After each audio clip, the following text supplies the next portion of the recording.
Bueno, entonces, como decía, los límites de esto que vamos a hacer ahora, como este tema es un tema amplísimo, que podríamos usar muchas fuentes, muchos antecedentes, se podría tratar de manera muy, muy amplia. Pero este ejercicio en particular que vamos a hacer se va a enfocar en el trabajo de tesis de magíster en historia que hizo el padre Patricio Moore, ¿no? Eso es lo que vamos a mirar.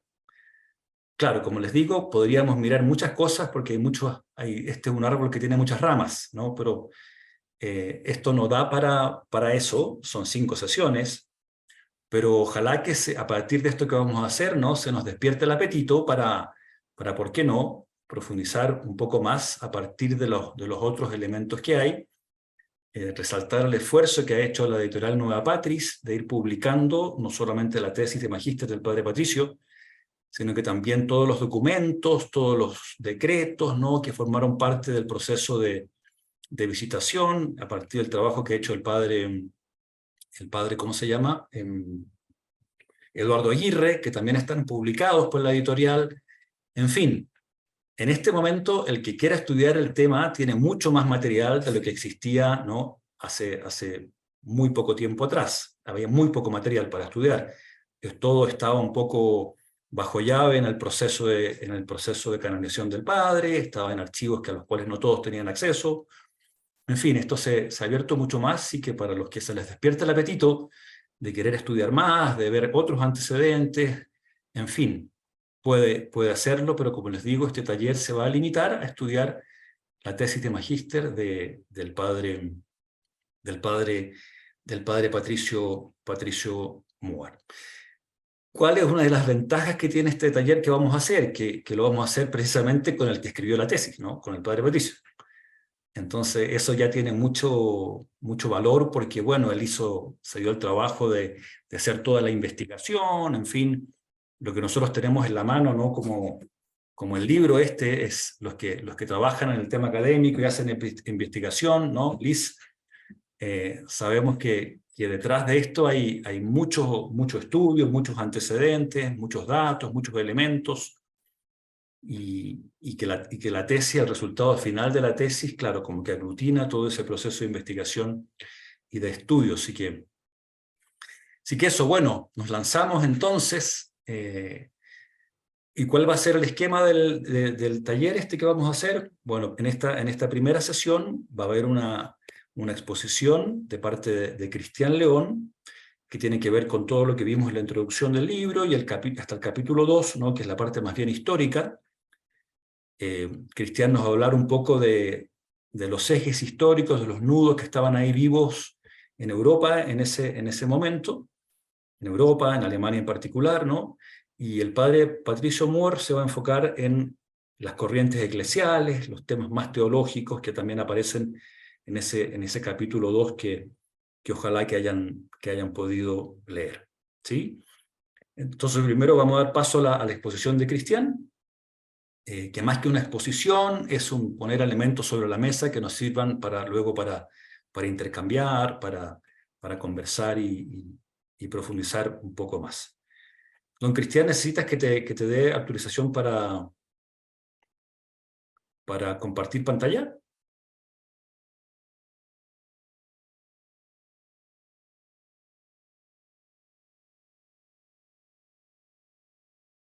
Estás mudito, Cristian. Perdón, sí, compartir pantalla abajo, por favor. Compartir pantalla. Yo me doy cuenta que hace mucho tiempo que no tengo un Zoom, como que perdí el músculo así para esto. Hacer anfitrión. Te voy a No, convertir yo en creo que coanfitrión, ¿bueno? eso. Ya, ahí estás. Ahí sí. Adelante. Vamos entonces.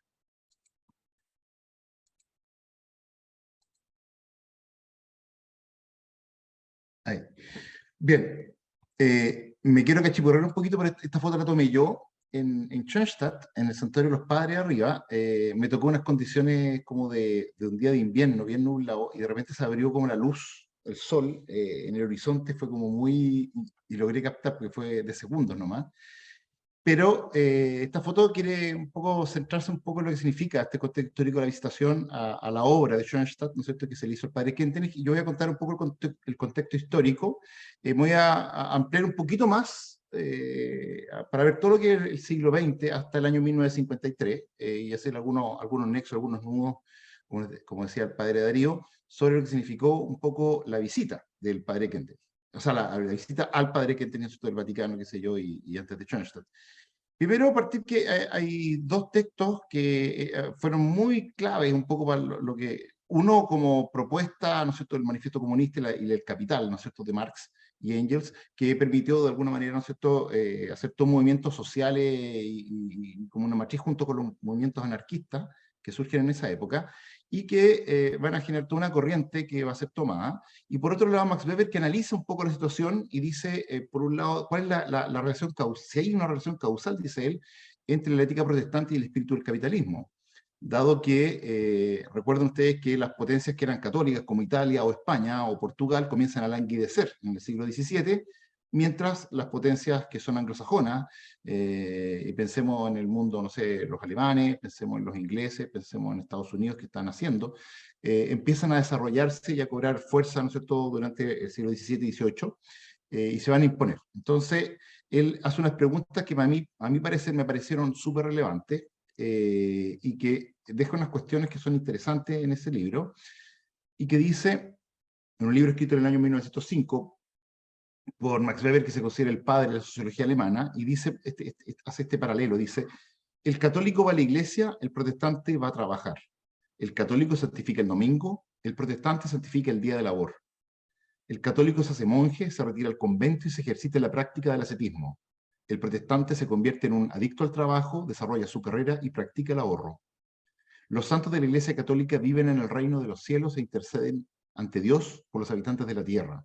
Los santos del protestantismo habitan este mundo, fundan empresas multinacionales en el recurso de una generación.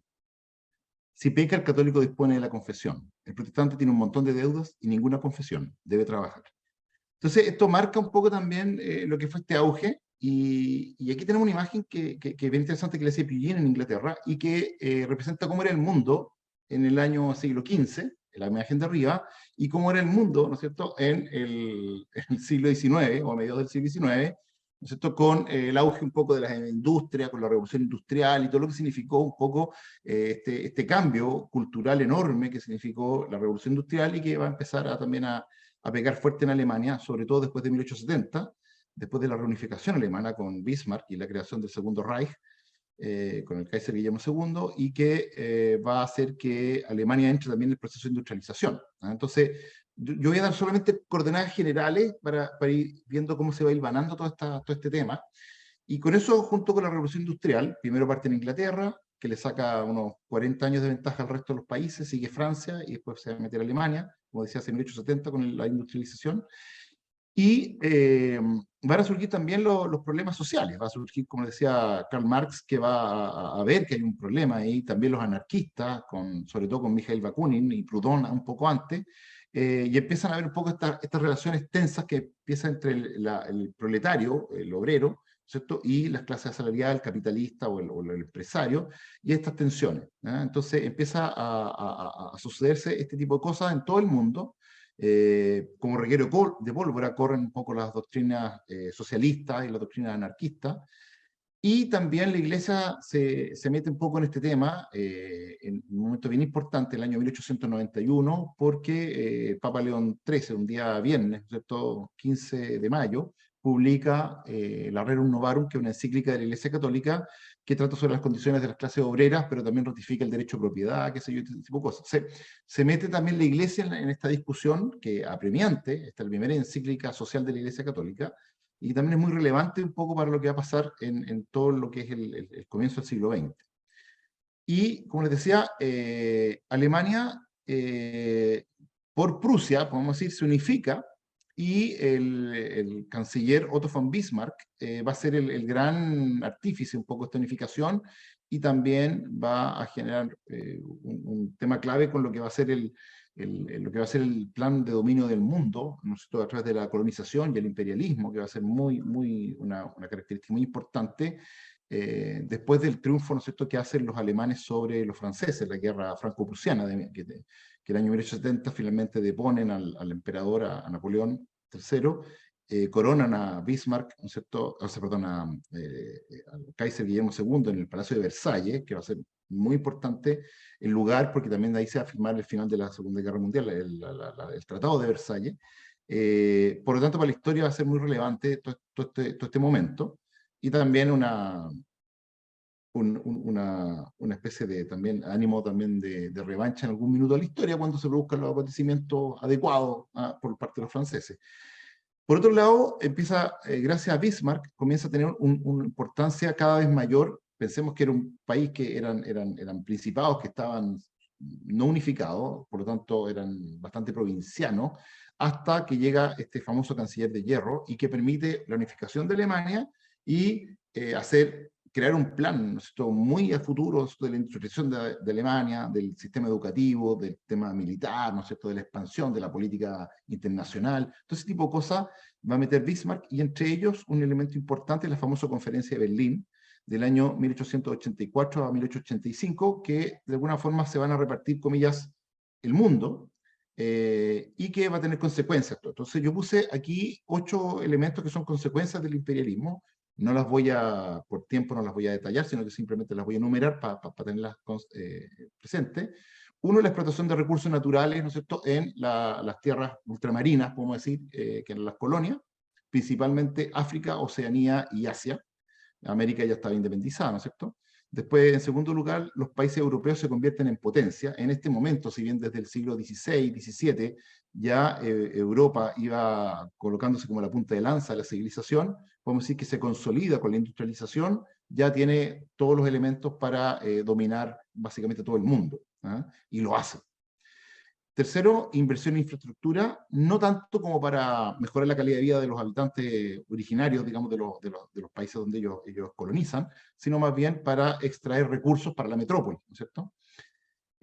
Construcción de canales, puertos, caminos, vías férreas, un poco lo mismo, como les decía, el canal de Suez, todo el sistema de carreteras y de ferrocarriles para penetrar al interior del continente africano, por ejemplo, o el subcontinente indio, tiene que ver con eso. Una reconfiguración del orden mundial, porque los equilibrios, básicamente los países que poseen más colonias y tienen más mercados, obviamente para sus cosas van a adquirir un desarrollo aplastante. En el caso de Inglaterra, ¿no es cierto?, que se va a hacer con el mundo, que ya venía desde la derrota de Trafalgar a la escuadra franco-española. Inglaterra ha ido creciendo en poderío, y en este momento, vamos a ir a comienzos del siglo XX, es la primera potencia prácticamente hegemónica y domina gran parte del mundo. Se decía que cada media hora se izaba un pabellón británico en algún lugar de la Tierra. 6, fijación de nuevas fronteras, a partir de la Conferencia de Berlín de 1854, como les decía. También entran los conflictos de Estado-Nación. Todos estos conflictos va a llevar finalmente al tema de la Primera Guerra Mundial, que va a ser con un poder destructivo nunca antes imaginado por el hombre, ¿no es cierto?, que todo lo que provocó la Revolución Industrial y todo lo bueno que tuvo también tenía un lado oscuro, un lado B, podemos decir, que generó y causó toda la gran destrucción que asoló Europa, podemos decir, y gran parte del mundo también. Y también el conflicto entre potencias imperialistas que también se van a disputar en esos territorios. Pensemos en la guerra de los Boers, por ejemplo, contra los ingleses, estas 2 guerras que hubo a comienzos de siglo, la intervención multinacional en China, ¿no es cierto?, también a comienzos de siglo. Todo ese tipo de cosas van a empezar a pasar. Bueno, en general ahí tenemos un mapa que pinté más o menos como se ven lo que pertenece, lo que está dominado por las grandes potencias europeas principalmente, aunque Japón también se incorpora, y Rusia, bueno, Rusia ya tenía un gran imperio, que es todo lo que está en verde arriba, el imperio chino que mantiene cierta autonomía, pero obligado a comerciar con las potencias europeas, con esta fuerza multinacional, y solamente se mantienen unos poquitos países independientes, digamos, como Siam, Nepal, Bután y Afganistán. El resto está todo prácticamente de Asia, todo dominado por alguna fuerza. Lo mismo pasa en África. Ahí se ve que toda África, prácticamente salvo Abisinia y Liberia, porque Liberia se le entregó a Estados Unidos no le interesó esa colonia, y por eso se llama Liberia, ¿no es cierto?, que se mantuvo su libertad, y Abisinia, por ejemplo, de que se le entregó a los italianos, pero los italianos no fueron capaces de someterlo, así que se mantuvo independiente, y también la Guinea. Pero el resto, básicamente todo cayó en manos un poco de los europeos. Ustedes ven que los ingleses, por ejemplo, que son los de color rojo, casi hacen un eje de norte a sur por África. Ellos parten de Egipto y querían unir con Colonia del Cabo en Sudáfrica. Se interpone Tanzania, ¿no es cierto?, que es colonia alemana, así que ahí vemos también que hay una fuente de conflicto bien grande, y Francia, que también quiere alcanzar de este a oeste, ¿no? Entonces también se le interpone Inglaterra entre medio, entonces ahí tienen, bueno, están esos conflictos ahí latentes en la colonización, pero como ustedes ven, Europa se hace y domina el mundo, y con cosas tan dramáticas como por ejemplo el Reino del Congo, que no era propiedad de Bélgica, sino que del rey, Leopoldo. Va a ser dramático, ¿ah? Lo que pasa allá. Muy, muy, muy triste lo que hace este rey, ¿no es cierto?, con el tema del caucho, y después descubren uranio, y bueno, antes marfil de elefante. Bueno, es bien dramático. Así las cosas, el año 1900, la fiesta de Año Nuevo, del paso del año 1899 a 1900, celebra Europa un poco la opulencia de ser el dueño del mundo, gente que, pensemos que en esta época, entre 1850 y 1940 millones de europeos han abandonado Europa para ir a hacerse cargo de las colonias, ¿no es cierto?, en diversas partes del mundo. Pensemos que el europeo está bastante, podríamos decir, eufórico y autocomplaciente con sus logros, se ufana de los logros que ha recibido. Entonces, hay un tema, ¿no es cierto?, de codicia, de soberbia también, que están implícitos en esto, y de mirar, podemos decir, en menos al resto de los países, ¿ah?, de los otros continentes. Por otro lado, otro tema que también es interesante es que toda Europa está emparentado, porque como dice ahí, en vísperas de la Primera Guerra Mundial, en el año 1913, el monarca británico Jorge V visitó al emperador, ¿no es cierto?, al Kaiser Guillermo II, porque ya de por sí ambos eran nietos de la reina Victoria, y con eso además tenemos a Nicolás II, que también lo era. Entonces hay toda una serie de ligazones y de relaciones sanguíneas, digamos, de primo, que genera también, va a ser una guerra prácticamente familiar, la Primera Guerra Mundial, ¿ah? Con motivo de la boda de la hermana del emperador, ¿no es cierto?, el Kaiser, Luisa Victoria, con el príncipe inglés Ernesto Augusto, duque de Cumberland, ¿ah? Esto es la puerta de Brandenburgo, 1913.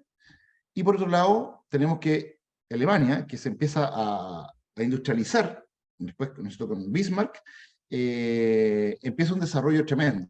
Dije Kaiser Guillermo II, Kaiser Guillermo I. Cuando asume el Kaiser Guillermo II, que no se lleva bien con Bismarck, Bismarck dimite, vamos a decir, pero ya el país está en vías de desarrollo, ¿no es cierto?, en industrialización muy fuerte, de industria pesada, y como ustedes ven ahí, estas son las fábricas de la modernidad que aparecen ahí, ¿no es cierto?, más o menos 1910, 1911, ¿ah? La famosa fábrica de Peter Benz, la fábrica de turbinas AEG, ¿ah?, ahí por dentro, o sea, con capacidad, esto en Luban, en la antigua Alemania, hoy día Polonia, una fábrica de ácido sulfúrico, es decir, empieza la fábrica Faust de Walter Gropius, es decir, un montón de industria que empieza a aparecer, que empieza a desarrollar Alemania, y que logra a llegar a un nivel de producción tan alto como Inglaterra, ¿ah?, en muy poquito tiempo, pero tenía menos mercados donde vender sus productos, dado por el tema de la colonización, ¿ah?, que generaba estos comercios que no estaban abiertos, no había libre comercio todavía, ¿no es cierto?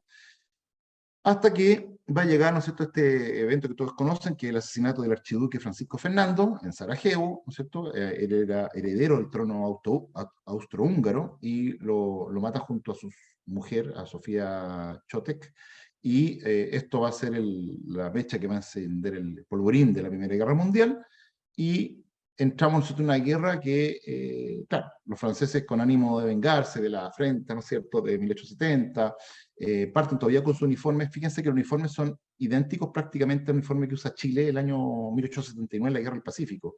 No ha cambiado mucho para los franceses, no se han dado cuenta que todo ha cambiado, cuando los alemanes van a tener trajes mimetizados, qué sé yo, ese tipo de cosas, que la guerra cambió y ya no es una cosa romántica.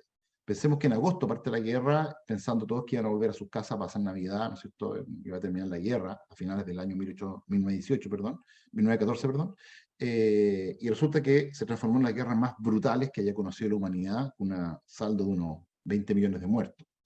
También interesante que en este momento de la Primera Guerra Mundial entran las mujeres a reemplazar a los hombres que están en el frente, entran al mundo laboral, se meten de lleno, antes estaban simplemente en las máquinas, ¿no es cierto?, todo lo que era los telares y ese tipo de cosas, pero ahora entran un poco y se dan cuenta, la gente se da cuenta que las mujeres pueden hacer el trabajo también como los hombres en la guerra, aunque después de la guerra, de la Primera Guerra, las mujeres van a volver a sus casas.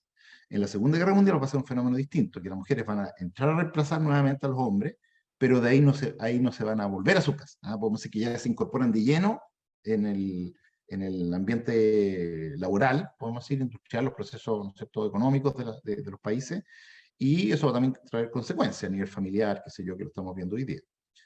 Eh, el desarrollo de nuevas maquinarias tremendamente letales, potencialmente letales, ¿no es cierto?, con el submarino, el lanzallamas, el tanque, que son los aviones artillados, y una cosa más dramática que la vía de trinchera va a ser también, ¿no es cierto?, estas famosas ofensivas en Verdún, en el río Somme, que mueren miles de hombres, digamos, y lo más terrible cuando se usa ya, empieza a buscar el famoso gas mostaza, gases de origen, ¿no es cierto?, biológico y otros de origen químico, que van a ser letales, ¿no es cierto?, en el campo de batalla y bueno, van a ser prohibidos después para en la Convención de Ginebra para la Segunda Guerra Mundial, pero va a causar estragos, ¿no es cierto?, esto, porque es toda la razón humana volcada contra el hombre, ahora, no a favor del hombre, no al servicio del hombre, sino contra este.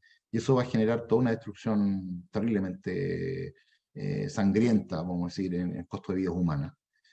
Y finalmente termina la guerra y los cuatro grandes aliados de la Primera Guerra Mundial, que son Lloyd George de Gran Bretaña, Orlando, ¿no es cierto?, de Italia, Clemenceau de Francia y Wilson, presidente Wilson, Woodrow Wilson de Estados Unidos, se van a reunir en Versalles, ¿no es cierto?, para ver cómo hacer el tema de la paz, ¿no es cierto?, lo que se llamó el diktat, porque Alemania no va a ser admitido en las conversaciones. Y esto va a significar que se le impongan tremendas y duras sanciones que lo único que va a hacer va a ir generando en el tiempo, ¿no es cierto?, acumulando un odio, larvando, podemos decir, gestando, ¿no es cierto?, un odio hacia Occidente o hacia las potencias vencedoras, que va a ser prácticamente que estos 20 años que transcurren entre la Primera y la Segunda Guerra Mundial sea una especie de interludio, o sea, que sea una gran guerra, ¿ah? Una gran guerra de 30 años, podemos decir, con un interludio, podemos decir, de 20 años, pero va a ser eso. Como les decía, hay el Tratado de Paz, de la conferencia, ¿no es cierto?, de paz que se hizo en Versalles el 28 de junio, no admitió a los alemanes en las conversaciones. Y el imperio, Alemania, o sea, perdón, Europa, como ustedes ven ahí, estaba formado por prácticamente 5 imperios, podemos decir, si tomamos el imperio británico, el imperio alemán, el imperio austrohúngaro, el imperio ruso y el imperio turco. Podemos decir que terminada la conflagración, el año 17 se desmembra parte del imperio ruso por la revolución bolchevique, se termina el imperio turco, se desmembra el imperio austrohúngaro y también el imperio alemán, y va a quedar así.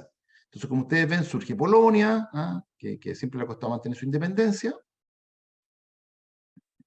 se desmembran los imperios centrales, ¿no es cierto?, con la aparición de Rumanía, Hungría, Checoslovaquia y Austria, ¿no es cierto?, bueno, Alemania también queda separado con Prusia Oriental, por Polonia, por el corredor de Danzig, Turquía ya queda limitado prácticamente a Anatolia, y se ve ahí, ¿no es cierto?, los mandatos tanto británicos en Irak, Palestina y Egipto, y el mandato francés en Siria y Líbano, y bueno, ¿por qué hay conflicto en esa zona, la primavera, esas cosas? Bueno, ahí tenemos la respuesta de por qué. Y eso va a hacer todo el proceso de descolonización, va a ser bien terrible. O sea que va en parte, terminar con la Primera Guerra y se va a concluir, podemos decir, con la Segunda Guerra Mundial y en los años subsiguientes, hasta el año 50 más o menos. Prácticamente todo el mundo, las colonias se van a acabar, salvo algunos enclaves, Argelia, por ejemplo, por los franceses y otros así. Bueno, se crea este edificio en Ginebra, que es la Liga o Sociedad de las Naciones, que lo había puesto el presidente de Estados Unidos, Wilson, como uno de los 14 puntos, crear una sede para Europa, ¿no es cierto?, para que tratar los conflictos, asegurar la paz, ¿no es cierto?, y poder discutir o arreglar los problemas de manera pacífica, conversada, dialogante y política, y no en forma bélica, ¿no? Esto va a tener un talón de Aquiles muy grave porque el Congreso de Estados Unidos hace que decide que Estados Unidos no se meta y continúa con su política tan común, que fue la política aislacionista, tan característica de Estados Unidos hasta el año 1942, ¿no es cierto? Hasta el bombardeo de la base naval, ¿no es cierto?, en Hawái, que va a cambiar un poco las condiciones ahí de Estados Unidos y su participación ya más activa, podemos decir, en el destino del mundo. Esta foto la quiero ver, no sé si la miran en el padre Kentenich, están con la época de los primeros congregantes, es bien importante porque, o a mí me interesa mucho, porque fíjense que el padre, si ustedes miran bien la foto, está tratando de liberarse y los congregantes lo que lo tienen es agarrado. O sea, lo tienen puesto en las manos para que no se... Él no quiere salir en la foto. Él dice, yo no soy importante en esto. Lo importante son ustedes, yo no tengo un rol. Y él va, después de esto, va a meditar que sí él tiene que él la figura, ¿no es cierto?, una persona preclara, el tema de las causas segundas que habla el padre Kenten, ¿no es cierto?, entre la causa primera, Dios, y la causa segunda, que son los seres humanos, bueno, y la naturaleza, pero él ve que también tiene un rol importante y que él asume un rol creciente. Entonces, en una foto ya mayor, el padre Kenten ya aparece en la foto y sabe que es importante aparecer en estas cosas. Entonces, hay una cosa que es muy importante porque si ustedes ven el centro de la idea del rescate de la misión salvífica Occidente, pasa por las causas segundas, ¿no es cierto? Y eso es muy, muy importante y que el padre también lo haya captado y lo haya incorporado a la pedagogía, porque también va a ser un tema que después el padre podrá tratar, ¿no es cierto? El padre Patumur en el tema de la vinculación que el padre tiene con la gente que le ha sido confiada, ¿eh?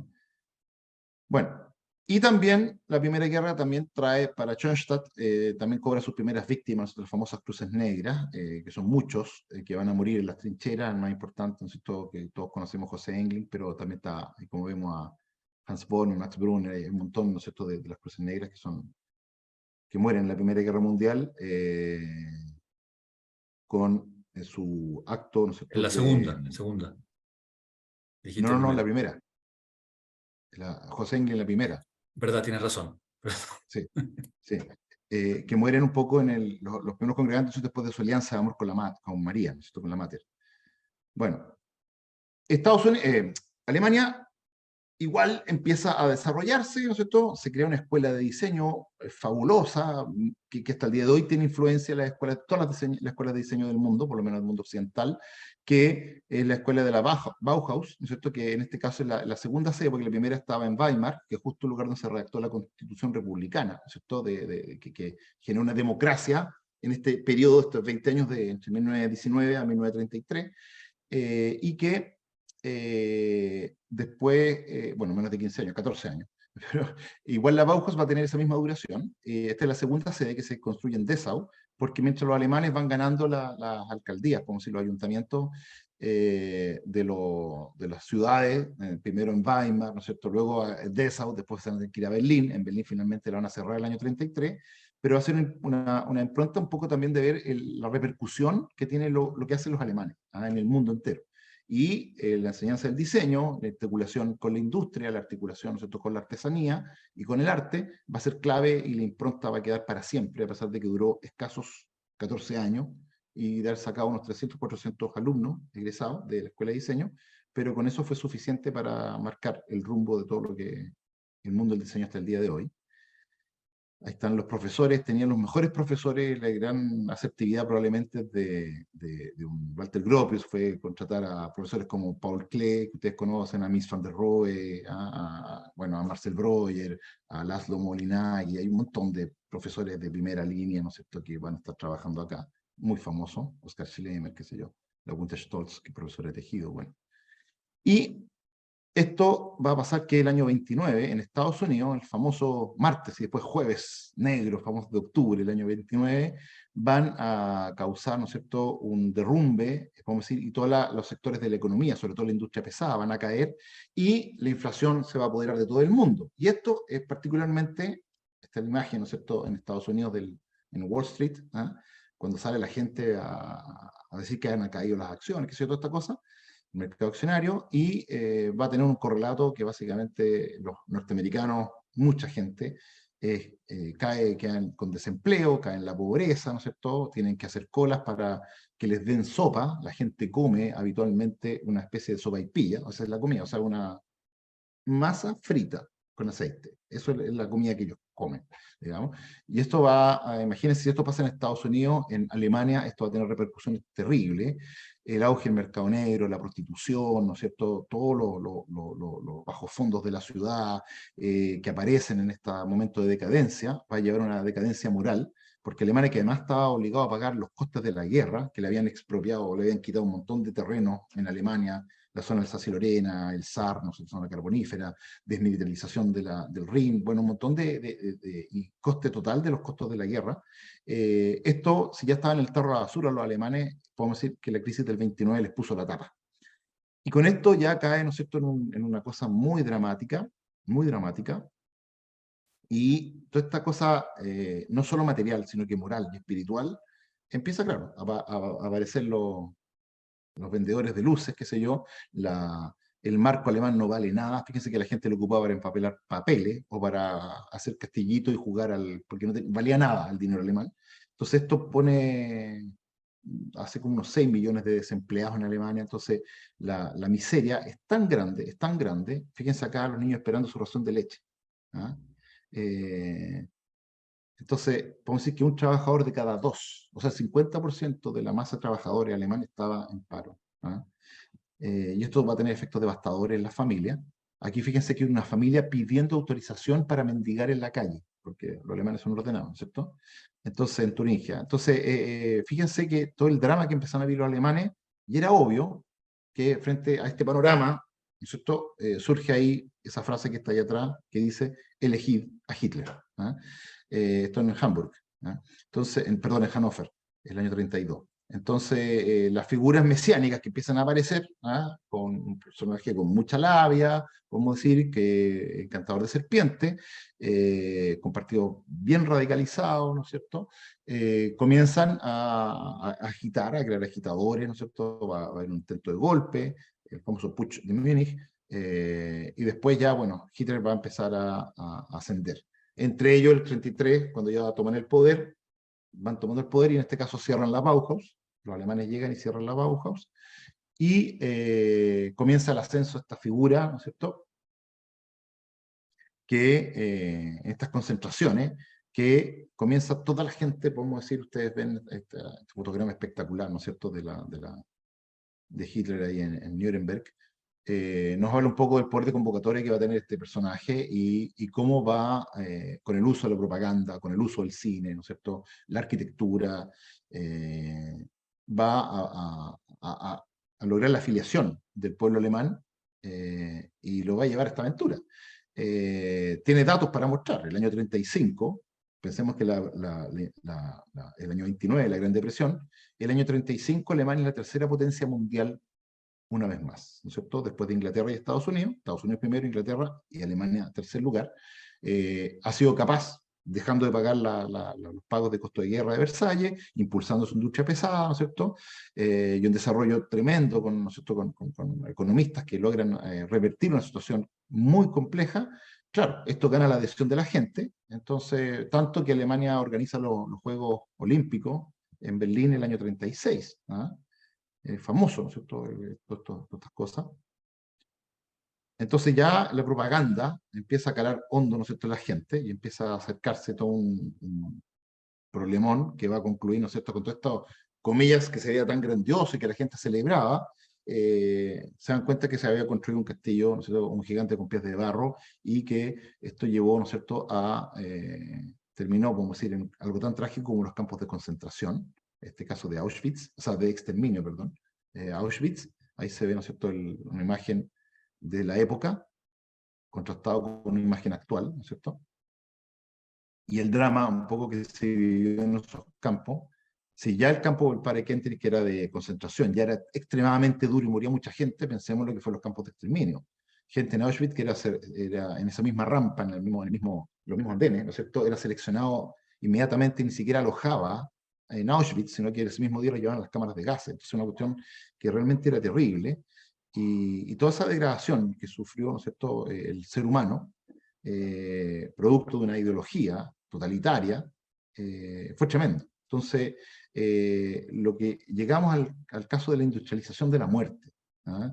Ya no es simplemente matar gente, sino que matarla de forma eficiente en los sistemas de montaje, de líneas de producción, podemos decir, o de destrucción, si queremos llamarlo, en forma masiva. Fue una cuestión realmente el hacinamiento que se vivía ahí, como ustedes ven, la precariedad, todas estas cosas, las hambrunas.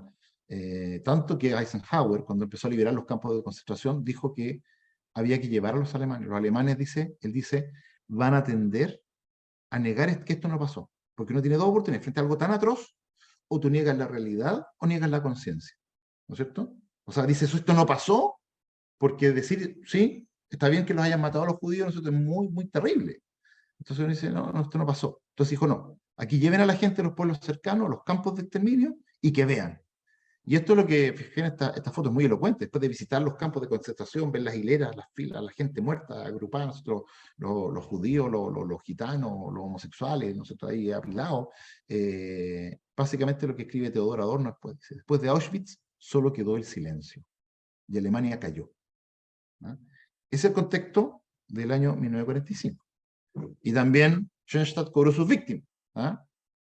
Hice como Photoshop ahí medio ordinario, pero interesante, porque la frase de Franz Reinich, ¿no es cierto?, que fue uno de los mártires de la Segunda Guerra Mundial, dice que básicamente él se debe a su conciencia, ¿no es cierto? Y dice, con la gracia de Dios no puedo actuar en contra de mi conciencia. Como cristiano, como austríaco, nunca juraré lealtad a un hombre como Hitler. Debe haber personas que protesten contra el abuso de autoridad, y me siento llamado a esta protesta. Franz Reinich. Y así el padre Kentis lo llamó un mártir de la conciencia. Pues también cobró sus víctimas la Segunda Guerra Mundial, ¿no es cierto? Y esto es una foto también de la conferencia del Yalta, una de tantas conferencias, hubo en el Cairo, en Teherán, qué sé yo, en Potsdam, pero esta del Yalta es interesante. A mí me gusta esta foto, que también la menciona el padre Pato en su libro, porque aquí se ve tres cosas distintas. Primero, Roosevelt, sentado al centro, como la primera potencia. Inglaterra, ¿no es cierto?, con Winston Churchill, que se lleva su sombrero, ¿no es cierto?, a las partes, a la zona baja, a la zona genital, ¿no es cierto?, que indicando ya el ocaso de una potencia que está en decadencia. Y también la indiferencia, ¿no es cierto?, con Rusia, ¿ah?, que va a ser el gran enemigo con Joseph Stalin, ¿no es cierto?, que se va a hacer después, un poco después de después de la Segunda Guerra Mundial. Y Roosevelt solamente le habla a Churchill, no le habla, ignora, como decir, a Stalin, ¿no? Criticaba esta conferencia porque básicamente no se le avisó a nadie más, se tomaron decisiones prácticamente a puertas cerradas las tres potencias, y el resto no tuvo básicamente nada que decir, podemos decir. Y el saldo de la guerra, nosotros, la Segunda Guerra Mundial, una de las ciudades más bombardeadas fue Hamburg, con 50.000 muertos, totalmente destruida, como ustedes ven, o la ciudad de Dresden, con 4 ataques entre el 13 y el 15 de febrero, que dejó 40.000 muertos. Esta foto lo cuenta, ¿no es cierto?, desde la torre, ¿no es cierto?, del ayuntamiento de la ciudad. Como que el ángel, ¿no es cierto?, la persona ahí viera cómo podemos llegar a esto. Muy bonita foto de Richard Peter. O Richard Peter, no sé si es el alemán. Colonia, también devastada, ¿no? Su iglesia se salva porque parece que el que dirigía el ataque había estudiado en Colonia y sabía el valor de la iglesia, así que dijo que no dispararan sobre la iglesia. O probablemente fue por el Espíritu Santo también, no sé, pero una maravilla del mundo ahí sobrevivió frente a este espectáculo atroz, ¿no es cierto? Y los rusos colocando, ¿no es cierto?, la bandera el día 3 de mayo, aunque se dice que el 1 de mayo, porque es la marcha de los obreros, ¿no es cierto?, y del trabajador. Bueno, hay algunos historiadores que analizan la situación y dicen, por ejemplo, en esta foto que reconstruye un poco, se fijan, el actual parlamento con el antiguo Reichstag destruido, ¿no es cierto?, y que dice: después de 12 años, 4 meses y 8 días, época de tinieblas para cualquier otro país que no fuera Alemania, el Reich invencible se derrumbaba en una sombría noche. Este gran pueblo lleno de recursos, pero tan fácil de extraviar, se había alzado hasta la cima de una potencia conquistadora sin igual en el curso de su existencia. pero conoció un hundimiento repentino tan completo como pocos había habido en la historia. Esa foto también de Berlín, también es eso de la iglesia antes y después de la guerra.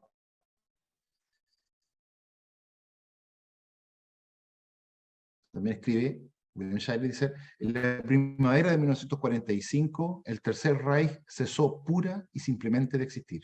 No había ya autoridad civil ni militar. Los millones de soldados, aviadores y marineros se habían convertido en prisioneros de guerra de su propio país. Los millones de civiles, hasta los menores pueblos, estaban gobernados por las tropas de ocupación, de las que dependían no solo en el plano de la organización cotidiana, sino también a lo largo de aquel verano y del terrible invierno de 1945 para la alimentación y los combustibles que les permitían subsistir. Eran víctimas no solo de las locuras de Adolf Hitler, sino de su propia ceguera que les había empujado a seguirle con entusiasmo. Y para concluir, ¿no es cierto?, el panorama del año 45, todavía me queda un poquito, 5 minutos.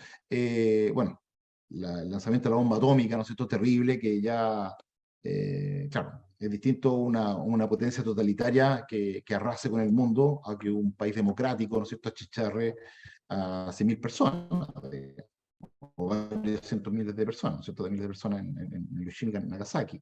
Entonces, esto nos es básicamente la capacidad que tenía el mundo de destruirse mutuamente, con las bombas atómicas primero, ¿cierto?, con Estados Unidos, que le desarrolla el año 45. Miren cómo quedó Nagasaki, perdón, Hiroshima, ¿no es cierto? Quedó totalmente arrasado con una sola bomba. Y esta foto, que me encantó del libro, ustedes la habrán visto, que el día 8 de julio del año 1945 dice: a las sombras de las puertas destruidas de la catedral de la ciudad de Münster, en Westfalia, aparece predicando el célebre cardenal August van Galen, dice, obispo que se convirtió en un valiente testimonio contra los crímenes de Hitler y apodado el León de Münster. Mientras el país vivía en ruinas, la Iglesia Católica se erguía, renovada con fuerza y palabras que miraban el futuro. Perdón, que miraban hacia el futuro. Es interesante esta foto porque la gente está parada en los escombros, ¿no es cierto? Y aquí la Iglesia asume un rol que es muy preponderante en un momento después de la Primera Guerra Mundial que había entrado en crisis, que se creía que las religiones tradicionales habían caído como en desuso, había aparecido muchas religiones alternativas, pensemos la antroposofía, la teosofía, cosas de ese tipo. La gente después de la Segunda Guerra Mundial vuelve su mirada a la Iglesia. ¿Ah? La Iglesia que acoge, que cobija, ¿no es cierto?, que da esperanza, ánimo, que da fe, ¿no es cierto?, en el futuro, y es muy emblemático el rol de la Iglesia que tiene esos momentos críticos de la historia. Entonces, es importante porque uno vuelve a la casa del padre, digamos, después de alejarse muchas veces en eso. Pero el tema es que el mismo año que el padre Kentenich, el año 49, cuando publica la Carta del 31 de mayo, ¿no es cierto?, un poquito después de eso, en agosto, la Unión Soviética tiene en su poder también la bomba atómica, el mismo año 49. Esto que no es menor, podemos decir. Durante el periodo comprendido entre los años 1949 y 1959, la Unión Soviética obtuvo los primeros resultados del trabajo realizado en torno al diseño de armas nucleares. En 1949 se detonó el primer dispositivo nuclear construido por los soviéticos y en los años siguientes se probaron sus primeras armas nucleares y termonucleares. Por lo tanto, a partir de eso cambia, ¿no es cierto?, la concepción del mundo y ahora básicamente ya en posesión, ¿no es cierto?, el bloque comunista oriental, podemos decir, contra el bloque capitalista occidental, con el principio atómico, básicamente, que es el que dispara primero muere segundo. ¿Bien? Eso es todo lo que hay, la ventaja que hay, con el poder destructivo, podemos decir, ilimitado en este momento. En en ese mismo tiempo, el padre escribe la carta del 31 de mayo, y interesante después quizás el padre lo puede ver más adelante, pero esta frase que me pareció pertinente de la carta del 31 de mayo, que dice, y por el lenguaje que usa, ¿no es cierto?, de la bomba atómica, dice, similar a una bomba atómica en el ámbito de la vida espiritual, moral y religiosa, ocurre cuando se niega o no se observa la ley de la transmisión y del traspaso orgánico. De aquí que la actitud negativa frente a la ley del traspaso, que llevaría a un supernaturalismo que tarde o temprano terminaría disponiendo para desviaciones en el campo sexual. Bien, lo dejo simplemente lanzado, después se puede analizar. Otra persona también decisiva, ¿no es cierto? Y que está en el libro también, ¿no es cierto? Es la figura de Konrad Adenauer, ¿ah? Un personaje muy callado, podemos decir, muy analítico, con un gran conocimiento político, ¿no es cierto? Parte del equipo que funda, ¿no es cierto?, la famosa democracia cristiana en Alemania, y que va a llevar al país, ¿no es cierto?, al desarrollo, podemos decir, a curar, ¿no es cierto?, estas cosas, y también evitando que Alemania sea una vez más, podemos decir,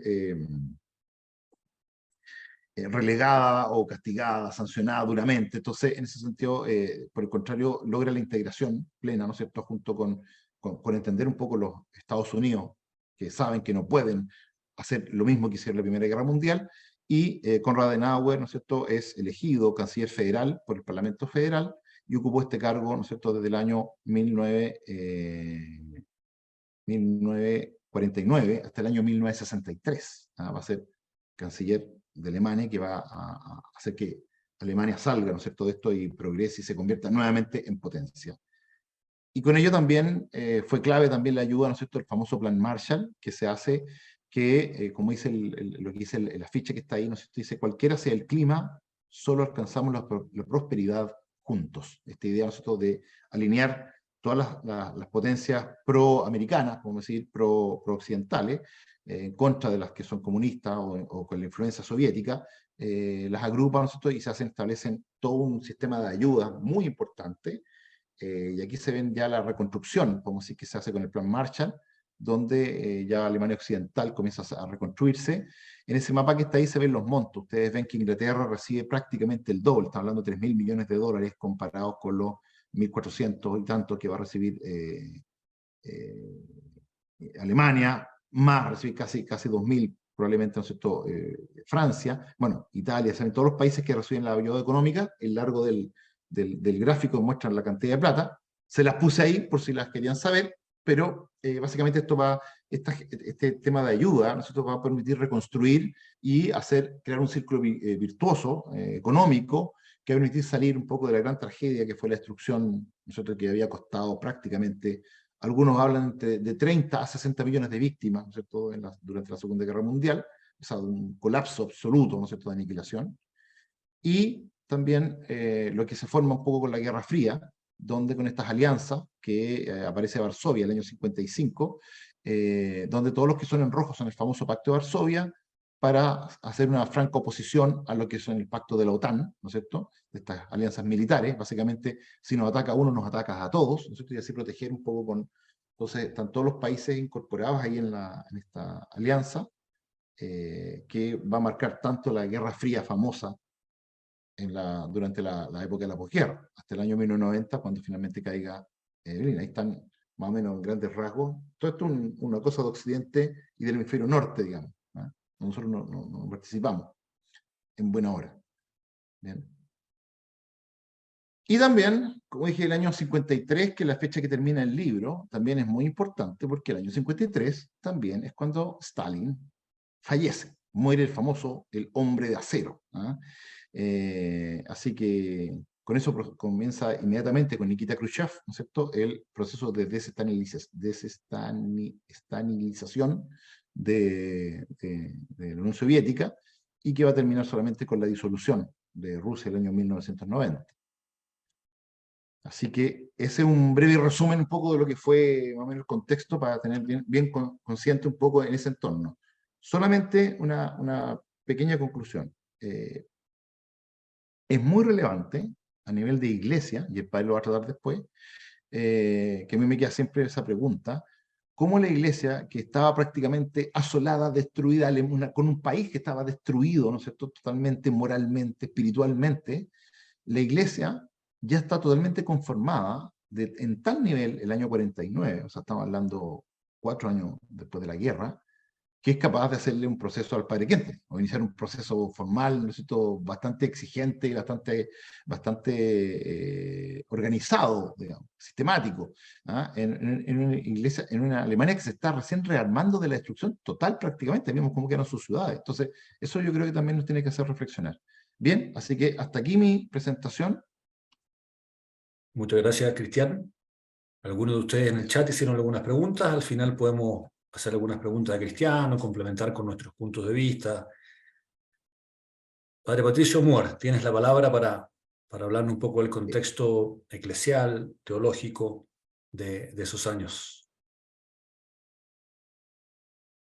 Muchas gracias. Bueno, quisiera saludar también a todos los que están hoy día con nosotros. Me alegro mucho poder tener un público de distintos países y también de distintas regiones, de distintos lugares. Creo que es muy bonito poder conectarse con un tema que a todos nos conmueve, con un tema que a todos nos interesa. Me alegro mucho también lo que nos ha mostrado Cristian, porque yo soy un convencido que en Schoenstatt nos ha faltado agregar el contexto histórico a todos nuestros hitos. Normalmente nosotros hablamos de los 4 hitos de la historia de Schoenstatt como si fueran en el vacío. Y no, esos hitos son hijos de su tiempo, y como decía el padre Kentenich, somos hijos de la guerra. Y lo que nos mostró Cristian muy bien nos demuestra eso, que somos hijos de la guerra realmente. Y que todo lo que fue sucediendo en Schoenstatt está muy unido a lo que estaba sucediendo en Europa.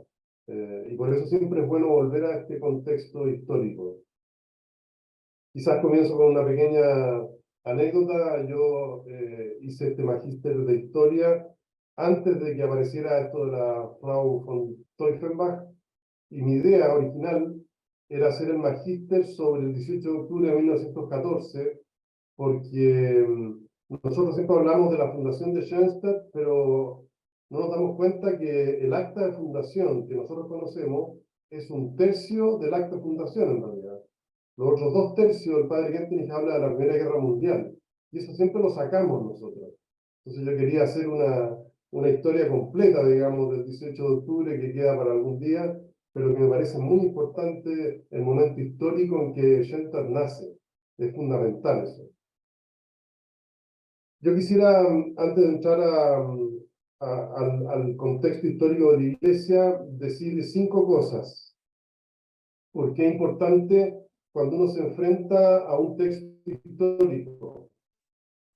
Este es un texto histórico, es un magíster en historia, lleva una investigación histórica. Y la investigación histórica, la historia, y es lo primero que quiero decir, tiene tres grandes pilares. Existe historia cuando hay documentos originales, no opiniones de personas, sino que la historia verdadera se construye de documentos originales. Y en este caso, el documento que yo tomé fueron los 4 informes del padre Sebastián Trom. Eso es un punto. Segundo punto, la historia surge cuando hay preguntas. Un buen historiador tiene que tener buenas preguntas. Y eso se lo recomiendo a ustedes cada vez que lean un texto, sobre todo un texto histórico, vayan con alguna pregunta. No a leerlo así simplemente, sino que ¿cuál es mi pregunta? Yo estoy leyendo ahora una biografía de Hitler bastante extensa, y en la primera página el historiador dice: mi gran pregunta es la siguiente: ¿cómo una persona que no era ni carismática, ni brillante, ni nada, se transforma en lo que fue Hitler, en un país culto de gente inteligente? Con esa pregunta uno puede responder muchas cosas, pero ahí uno se va metiendo en la historia, y ahí se va metiendo en los documentos de la historia con esa pregunta.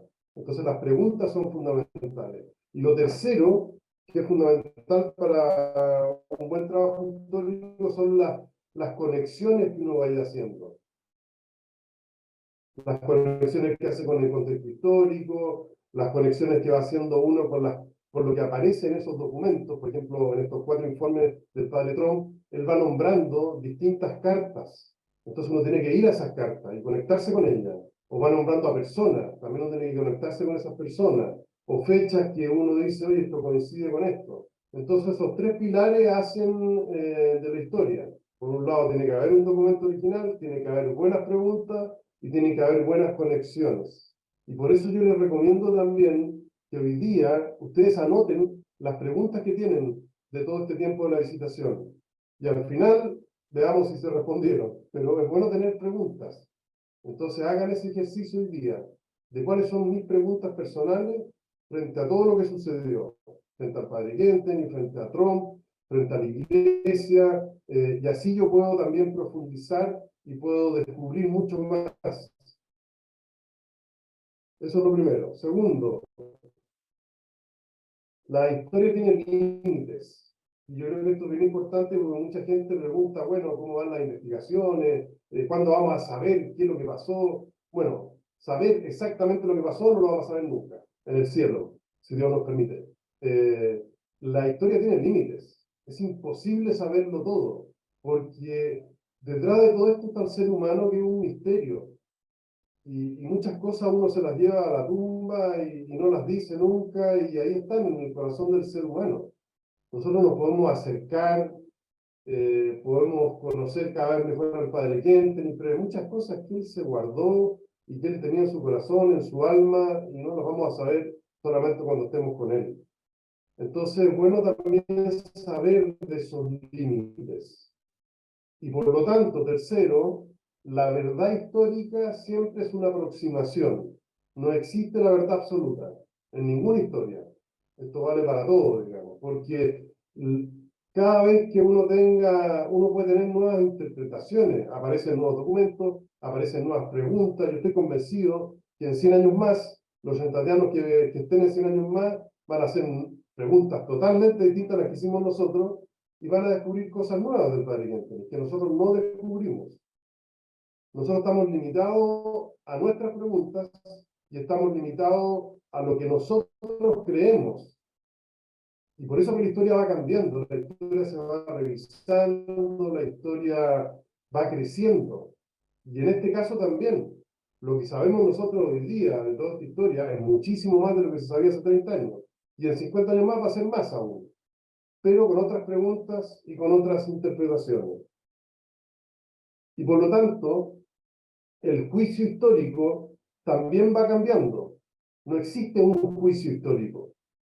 Y eso también es importante porque aquí no hay un iluminado que tenga la respuesta de todo, sino que esto es como una sinfonía. Sinfónicamente nos vamos acercando y vamos teniendo distintos juicios, y es bueno tener distintos juicios y distintas opiniones. Ahora, un buen historiador hace sus juicios de documentos, de algo objetivo, de algo que está documentado, de algo que está bien fundamentado. O sea, dar una opinión por dar una opinión la puede hacer cualquiera, pero dar una opinión histórica tiene que estar bien fundamentada. Me parecía importante hacer este prólogo porque creo yo que no podemos exigirle a todas estas comisiones que se están haciendo algo que es imposible, y uno mismo también tiene que acercarse a la verdad histórica con sus preguntas y con sus estudios. Eso me parecía importante. Y también decir que este trabajo, lo primero que me dijo el profesor que me acompañó, me dijo: esto hay que limitarlo. Evidentemente que se podrían haber hecho más cosas. Por ejemplo, yo no toco el tema de la primera licitación. Esto había que limitarlo, y se limita desde el año 51 al 53, que eran los 4 informes de Trump. Evidentemente que hay que agregarle a esto muchas más cosas, pero ya serían distintos tomos sobre el tema. Ahora yo voy al contexto más teológico, más de la Iglesia. La pregunta que hizo Cristian es muy interesante porque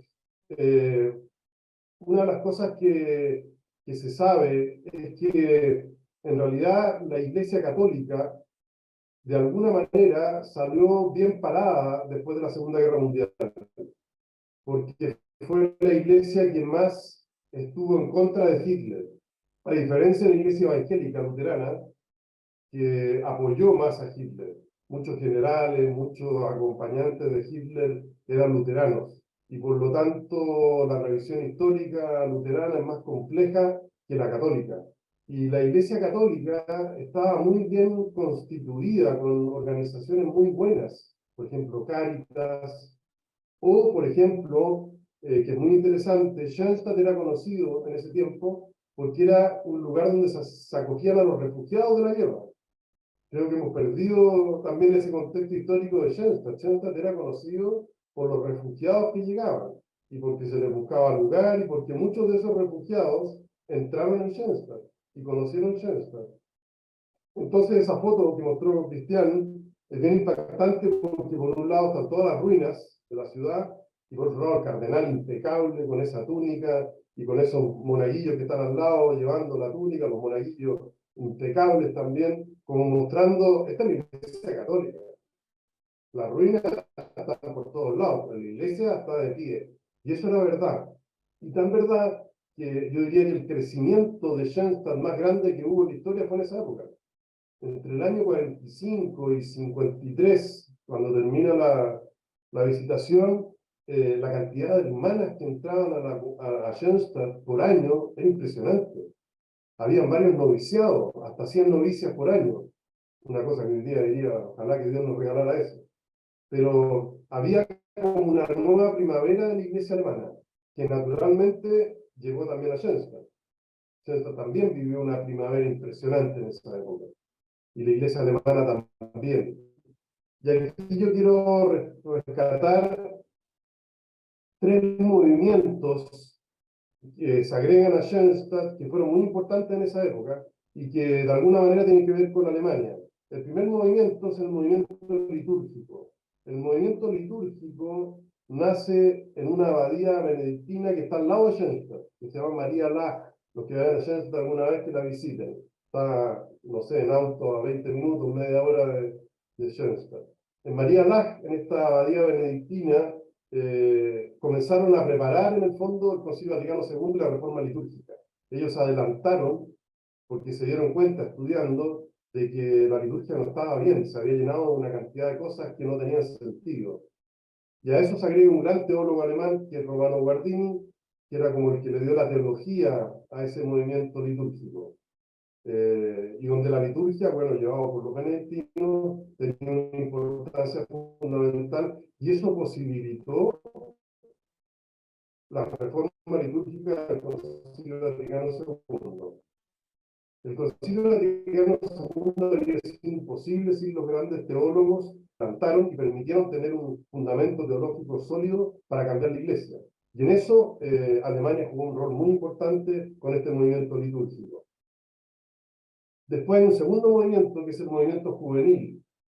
El movimiento juvenil fue un movimiento también de una fuerza impresionante, y de ahí también se pescó el Padre Kentenich. Por ejemplo, todo lo que nosotros tenemos de los campamentos, de las banderas, de los lemas, todo eso viene de este movimiento juvenil, que tuvo pero miles y miles de participantes. Fue una cosa impresionante en Alemania. Y en Schoenstatt también.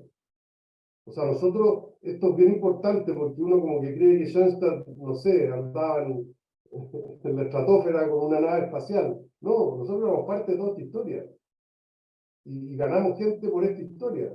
Estamos mezclados, como son varios ríos que se juntan, y nosotros también. ¿No? Y así uno comprende mejor Schoenstatt. Entonces este movimiento juvenil, el padre Kentin tomó lo mejor de este movimiento y lo incorporó en la pastoral juvenil de Schoenstatt. Y el tercer movimiento de esa época, que era muy importante, era la Acción Católica. La Acción Católica nació en Italia, nació con Pío XII, bueno, Pío XII, el gran papa de esa época, que también juega un rol muy importante, un papa muy pro-alemán también, que después va a ser importante porque él tenía varios alemanes en torno a él que ayudaron al padre Kentenich. Estos tres movimientos se unen a Schoenstatt. O sea, Schoenstatt no era el único movimiento, sino que estos tres movimientos también eran movimientos sobre todo de laicos. Eso era lo novedoso. Eran movimientos de laicos que querían sacar adelante la iglesia. Y a estos movimientos se unen dos grandes corrientes teológicas de esa época, que van a ser fundamentales también para el Vaticano II. Una viene de Francia, que se llamó la Nouvelle Théologie, que le pusieron ese nombre también en francés, en contra de la teología escolástica que se estudiaba en latín, como para decir estos nuevos, distintos, y estos teólogos quisieron rescatar a los padres de la iglesia, y no tanto insistir en Santo Tomás, sino que a los primeros teólogos de la iglesia, y que después fueron fundamentales para el Concilio Vaticano II. Y los teólogos alemanes. los teólogos alemanes fueron claves para el Concilio Vaticano II y también influyeron en el padre Kentenich. Yo quiero destacar a dos, porque son bien importantes, dos jesuitas. Uno es Erich Shibara. Shibara fue el que inspiró al padre Kentenich en todo este tema de las causas segundas. El que realizó la teología de las causas segundas en el fondo fue Shibara. Y el padre Kentenich hace después una comparación muy interesante que él dice que el gran teólogo de las causas primeras fue San Agustín y el gran teólogo de las causas segundas fue Santo Tomás.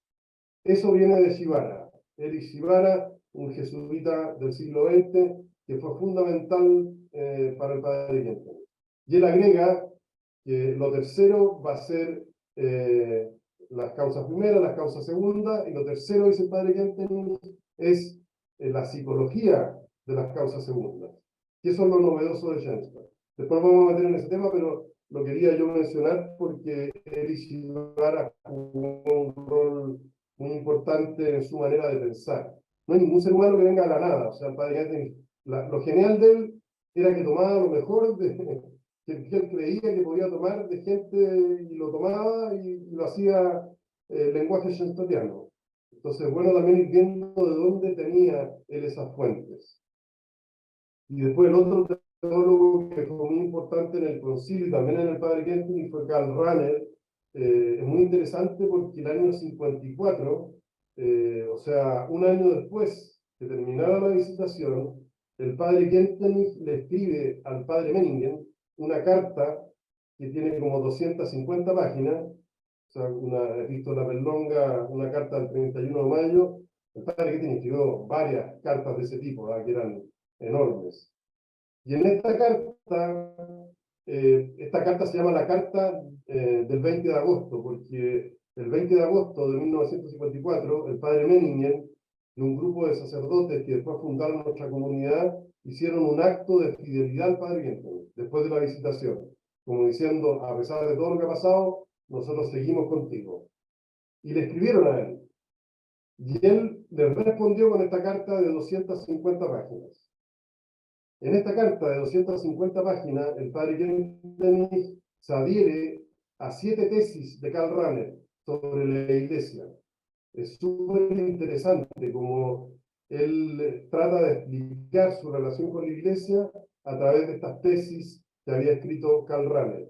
Y son tesis súper interesantes que se adelantan al Concilio Vaticano II, donde Karl Rahner dice, bueno, tenemos que formar una iglesia nueva, una iglesia donde los laicos sean maduros, donde los laicos sean capaces de criticar, donde los laicos sean capaces de incorporarse a esta iglesia. Tenemos que construir una iglesia distinta que sea capaz de escuchar, no solamente de determinar o de ordenar. Bueno, son 7 tesis muy interesantes, pero yo lo quería nombrar porque Karl Rahner fue un teólogo fundamental en esos años que de alguna manera también se adelantó e hizo posible el Concilio Vaticano II. Y también quiero agregar a Heidegger, que es el gran filósofo alemán también, que él utiliza la misma palabra que utiliza el padre Kentenich, porque el gran drama en los años 50 en Alemania era el desarraigo.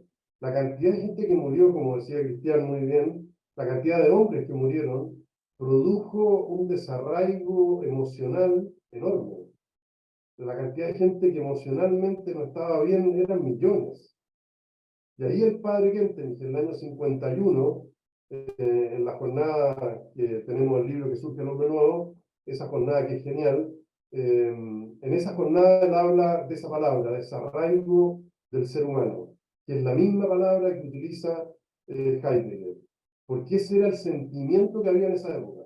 Así como Cristian nos habló de la situación política, la situación exterior, bueno, la situación emocional de la gente en esa época era el desarraigo. Esos escombros que se ven también son escombros que hay en el alma del ser humano y que hacía para la gente muy difícil de vivir y de entender lo que había sucedido. Entonces es bien importante también hacer ese vínculo. Y por último, quiero terminar con un vínculo también histórico, pero histórico-artístico, que para mí es fundamental, que es la iglesia de Le Corbusier, que construyó en los mismos años en que se hizo la Visitación. Y esas conexiones históricas son importantes. O sea, cuando Trump estaba visitando Schoenstatt y haciendo todo lo que hizo, Le Corbusier estaba construyendo esa famosa iglesia en Francia, que se adelantó absolutamente a todo. Y que él se metió en una iglesia nueva, distinta. Él se adelantó a la reforma litúrgica, absolutamente. Esa iglesia no tiene nada que ver con las iglesias anteriores. Y por favor, mírenla en internet porque vale la pena. Y tiene algo que el padre Kentenich después lo va a incorporar, que es lo orgánico.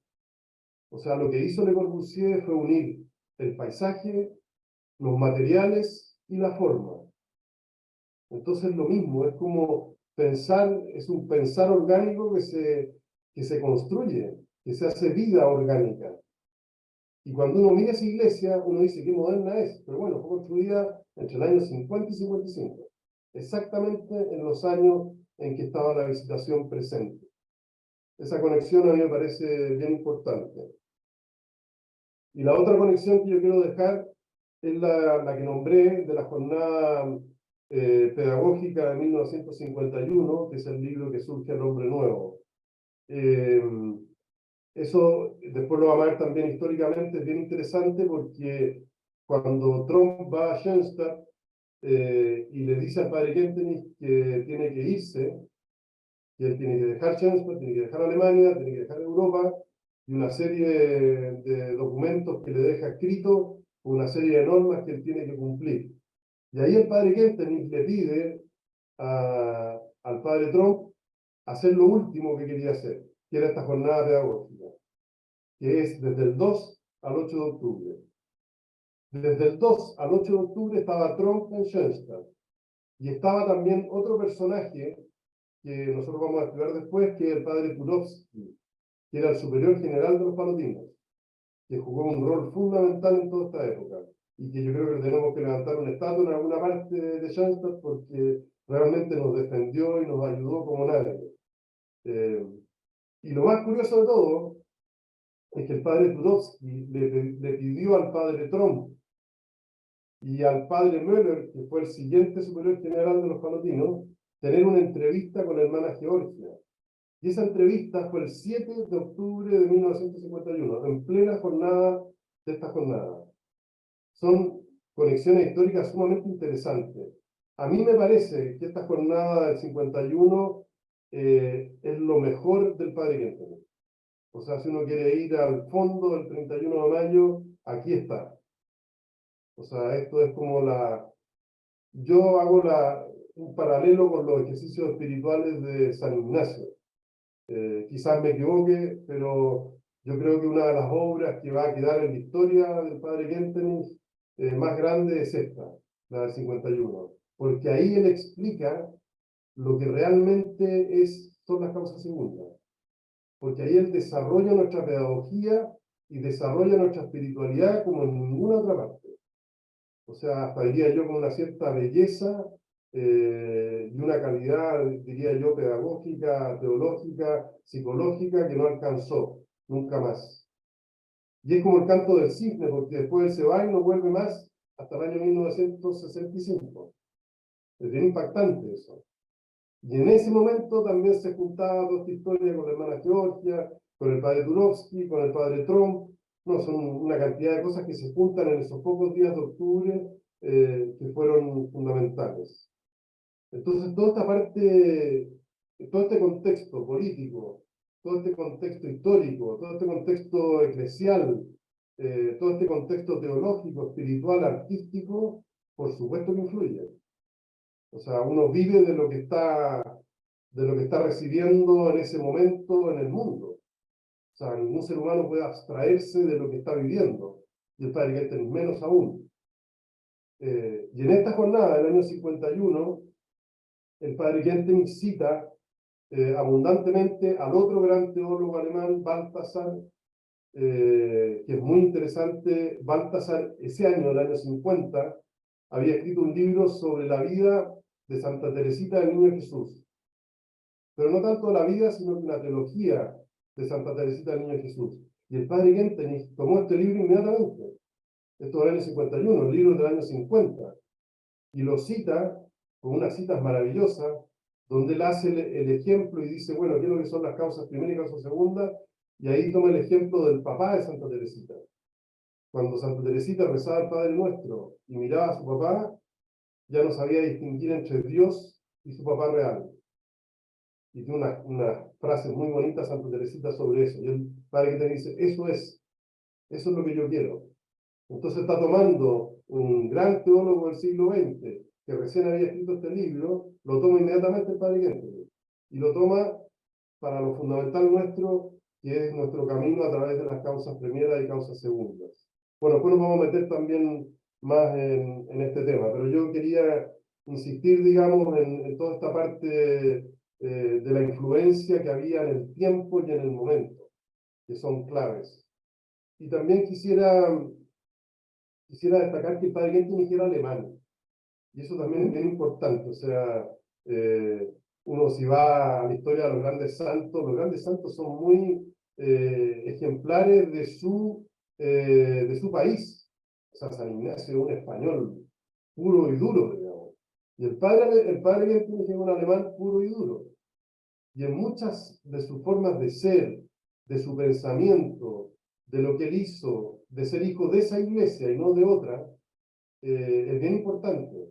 Y por eso nosotros respiramos de esa primavera de la iglesia alemana.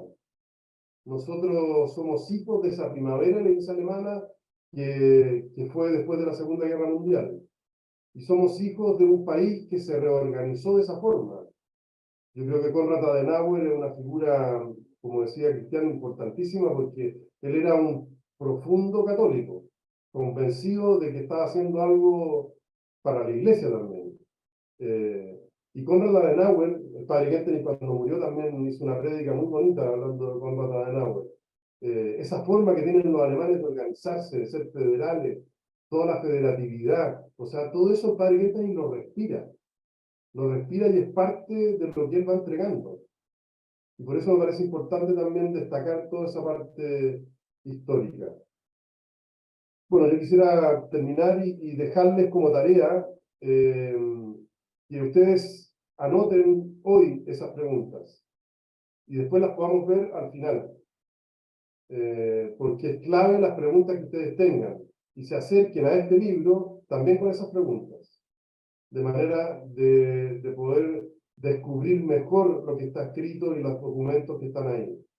Entonces esa tarea se las dejo, después lo podemos comentar al final, cuáles eran las grandes preguntas que ustedes tenían. Muchas gracias, Padre Patricio. Bueno, estamos bastante pasados del tiempo, pero yo creo que igual que dejemos un espacio para sus preguntas, para sus comentarios, y no solo preguntas, sino que también los complementos que ustedes quieran agregar, puntos de vista, a partir de la lectura personal que ustedes hicieron del texto y de los textos complementarios que también se sugirieron. Bueno, por ahí aparecieron cosas en ustedes que puede ser relevante intercambiar. En este momento somos 76 personas en el chat y dar la palabra va a ser un poco complicado. Así que yo les sugiero que los que quieran hacer alguna pregunta o comentar algo, pongan su nombre en el chat y así les vamos dando la palabra ordenadamente. ¿Les parece? Pongan su nombre y ahí les vamos dando la palabra. Sí, algunos preguntan por la capilla que yo decía y está ahí la respuesta también. Sí, ahí pusieron el nombre de la capilla de Le Corbusier. Es una iglesia dedicada a Nuestra Señora de las Alturas, una iglesia dedicada a la Virgen María también.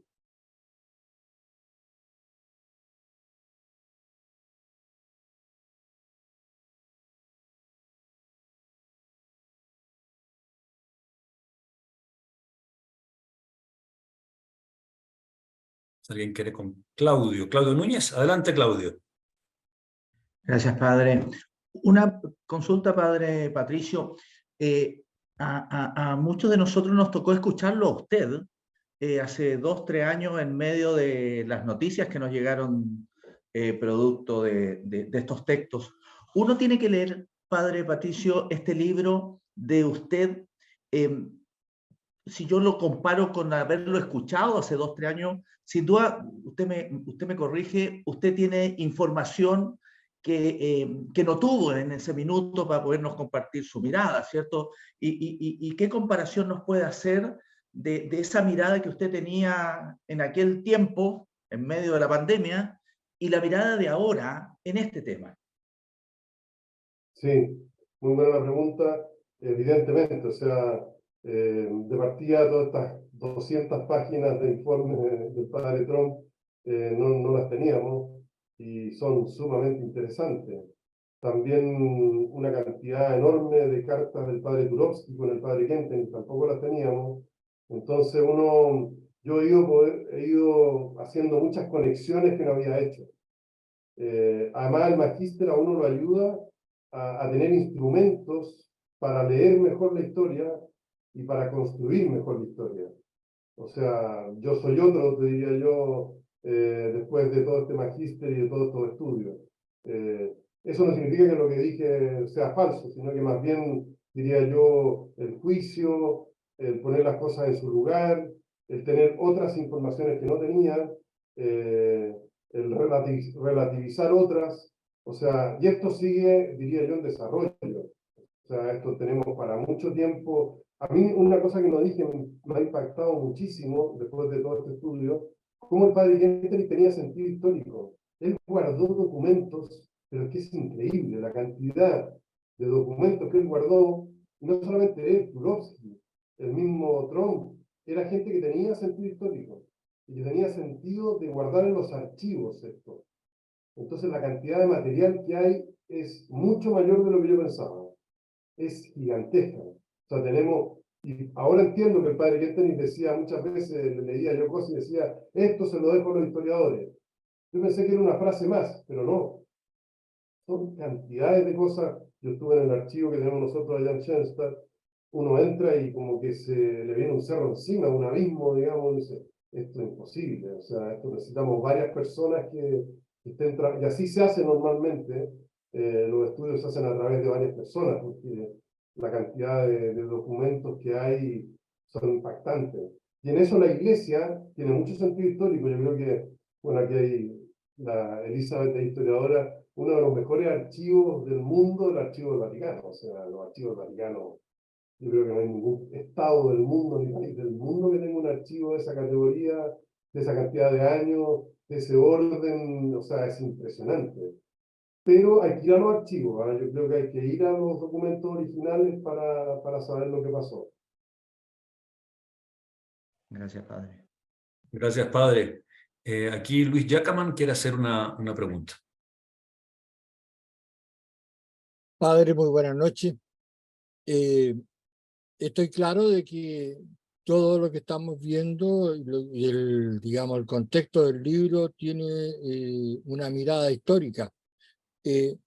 Sin embargo, ¿existe alguna aproximación a la que nosotros podamos llegar a partir de él o de lo que se vaya compartiendo en este taller de una visión, por decirlo así, teológica frente a lo que efectivamente está ocurriendo en el contexto en que el padre fue objeto de el movimiento fue objeto de esta visitación?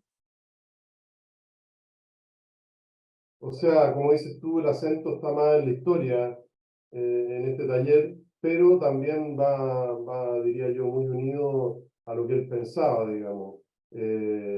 Yo creo que todavía nosotros no hemos hecho tanto estudio de qué es lo que significa en el fondo cuando nosotros decimos pensar, amar y vivir orgánico, pero qué significa eso teológicamente, desde el punto de vista filosófico, qué es lo orgánico, qué significa esa categoría. Son cosas que estamos empezando, o sea, estamos en pañales con todo eso. Y ojalá que tuviéramos muchos más teólogos que pudieran ir. Es interesante que uno de los padres que estudió en la Gregoriana de nuestra comunidad, un padre argentino, cuando él dio a conocer digamos, su doctorado, uno de los profesores le dijo, oye, yo leí el doctorado y el padre Kentenich habla mucho de que Schoenstatt tiene que ser una élite. Pero en realidad yo no conozco ningún teólogo famoso schoenstattiano, ni ningún filósofo así muy famoso que sea schoenstattiano. O sea, venido bien de afuera, tiene cierta razón, digamos. O sea, nosotros todavía, yo diría que no hemos tenido la masa crítica de muchos pensadores que nos permitan avanzar.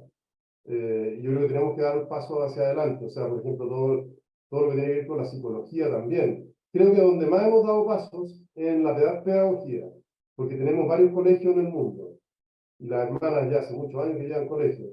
Y ahí yo creo que ahí tenemos algo, que es bien interesante, creo yo. Tenemos una experiencia, para llegar a una cierta síntesis teológica y filosófica se necesitan muchos años, y mucha gente.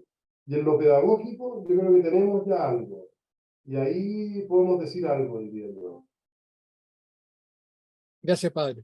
Gracias. La Liz Montonares quería hacer una pregunta. Hola, padre, ¿cómo está usted? Bien, bien. ¿Me escucha? Sí. Sí. Ya, yo le quería preguntar, porque tomando en cuenta la dificultad que uno tiene para poder, en verdad, uno seleccionar documentos y fuentes, luego tener cuidado de seleccionar fuentes, digamos, que tengan que sean diversas, ¿no? Que sean, que tengan distintas como posiciones, y además, bueno, yo sé que usted puede, pero ¿qué tipo de fuentes usó? Porque qué difícil es llegar a conclusiones donde al final uno, yo creo que se da cuenta que sabe tan poco, que son muchas más las preguntas que las respuestas en este caso. Porque al final, efectivamente, lo que uno puede rescatar del pasado, al final, son relatos que efectivamente tienen una seriedad, porque la historia no es una ciencia exacta, es una ciencia social, por lo tanto nosotros estamos tan involucrados como estudiosos en lo que descubrimos. Entonces eso siempre me pasa que me cuesta, siempre digo que difícil es hacer análisis de fuentes históricas. Yo le quería preguntar, ¿cómo un poco cuidó esa parte? ¿Se cuidó usted de usted mismo en el fondo? Y eso, ¿qué fuentes usó? Eso era. Bueno, creo que es bien importante la pregunta porque, bueno, la Liz es la experta aquí. Bueno, lo que me ayudó en primer lugar es que a uno lo acompaña un profesor, y un profesor que no tiene nada que ver con Schoenstatt, y eso es súper importante porque yo siempre le decía al profesor, oye, si me voy yendo para un lado, avísame y ponme en el centro, digamos.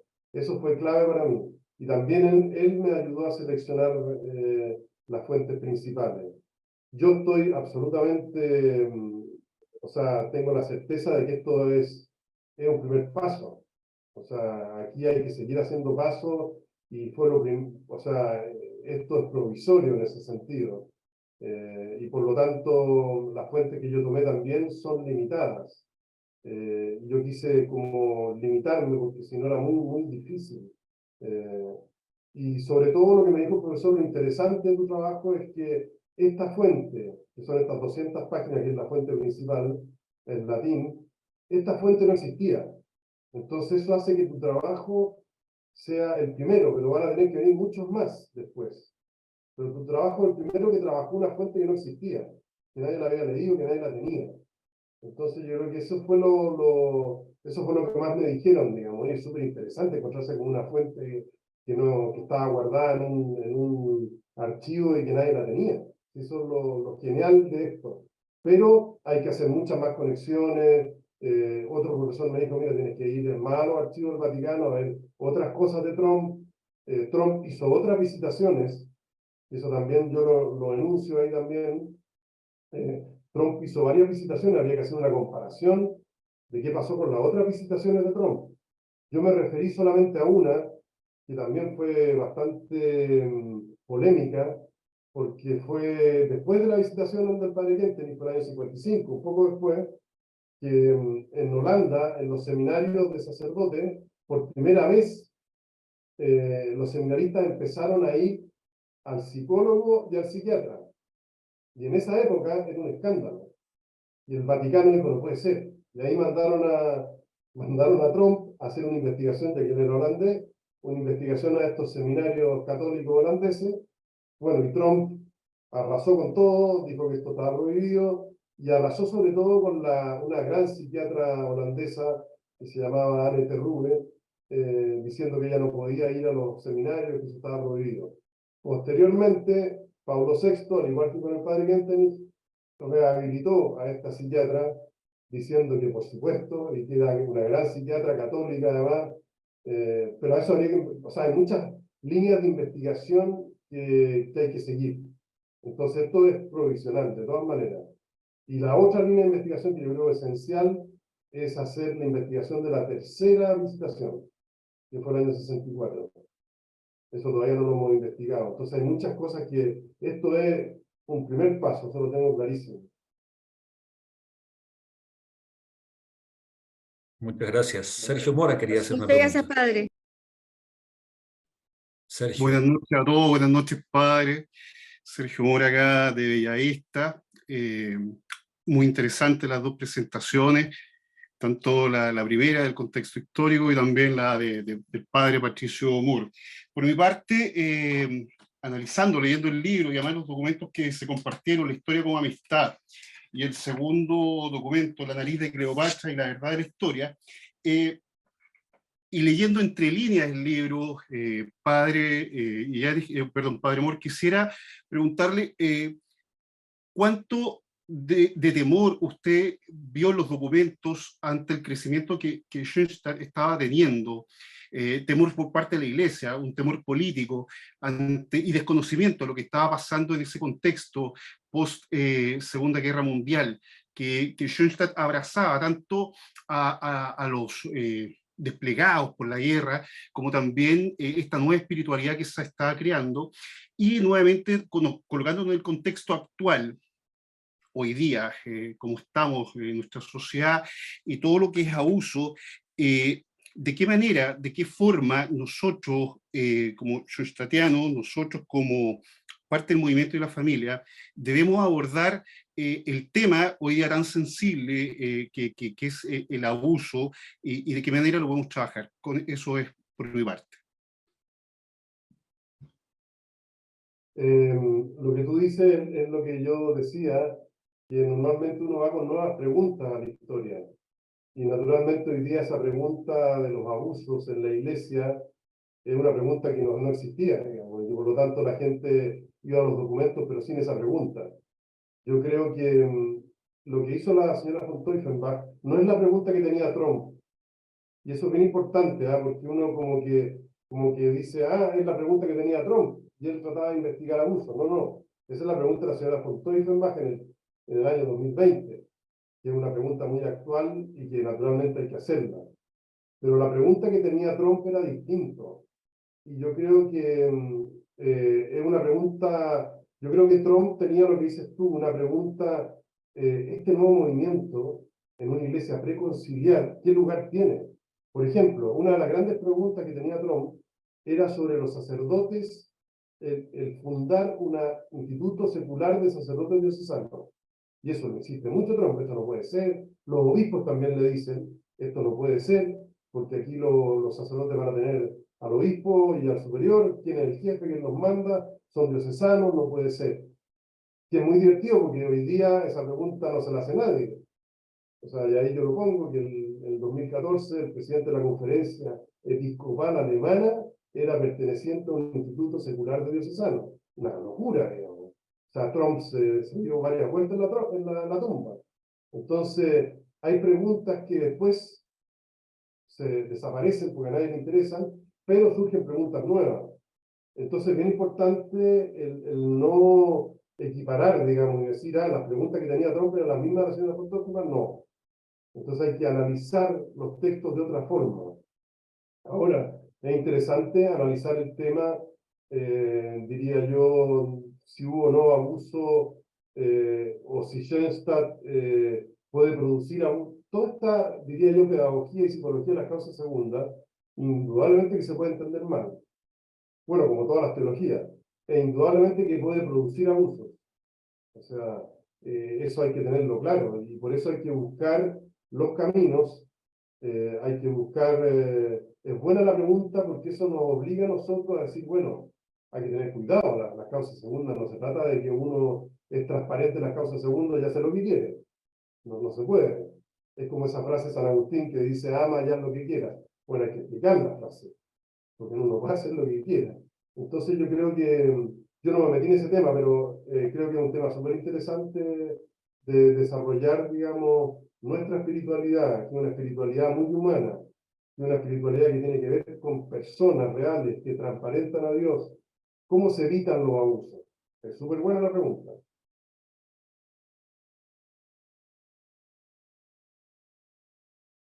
Muy bien, pues en honor al tiempo, gracias por la participación. Cristian León tuvo que irse por un inconveniente que tuvo de última hora, nada grave, pero tuvo que irse.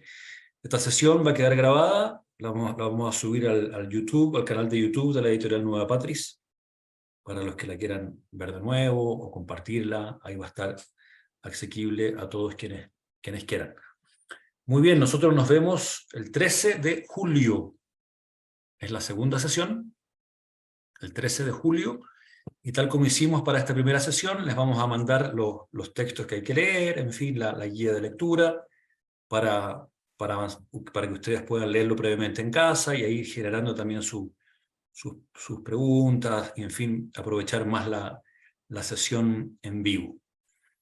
Eso, pues muchas gracias, Padre Patricio, muchas gracias a todos los que pudieron participar. De verdad que creo que ha sido interesante este primer acercamiento más desde la historia, ¿no? Desde la historia de Europa, de Alemania, desde la historia de la Iglesia. Es un buen marco amplio que nos va a permitir ya luego en las siguientes sesiones meternos más bien en todo lo que fue generando los documentos y los informes del visitador Trump. Padre Patricio, si nos quieres dar la bendición, te agradece. Perfecto. Los invito a que nos consagremos a la Virgen también, pidiéndole a ella que nos ilumine en este camino. Oh Señora mía, oh Madre mía, yo me ofrezco todo a ti, y en prueba de mi filial afecto, te consagro en este día mis ojos, mis oídos, mi lengua, mi corazón. En una palabra, todo mi ser, ya que soy todo tuyo, oh Madre de bondad. Guárdame, defiéndeme y utilízame como instrumento y posesión tuya. Amén. Y que nos bendiga en este día el Dios bueno y rico en misericordia, el Padre, el Hijo y el Espíritu Santo. Amén. Muchas gracias. Eso. Muchas gracias. Perdón porque nos colgamos un poco del tiempo, pero bueno, esperemos que la segunda sesión seamos más. Podemos estar en la hora y cuarto, que más o menos calculamos pero yo creo que aprendimos harto, fue muy interesante, así que eso. Buenas noches, y que Dios los bendiga. Nos vemos el 13 de julio. Buenas noches y gracias. No, padre. Cuídense. Buenas noches. Chao, chao. Gracias. Gracias. Hasta luego. Chao.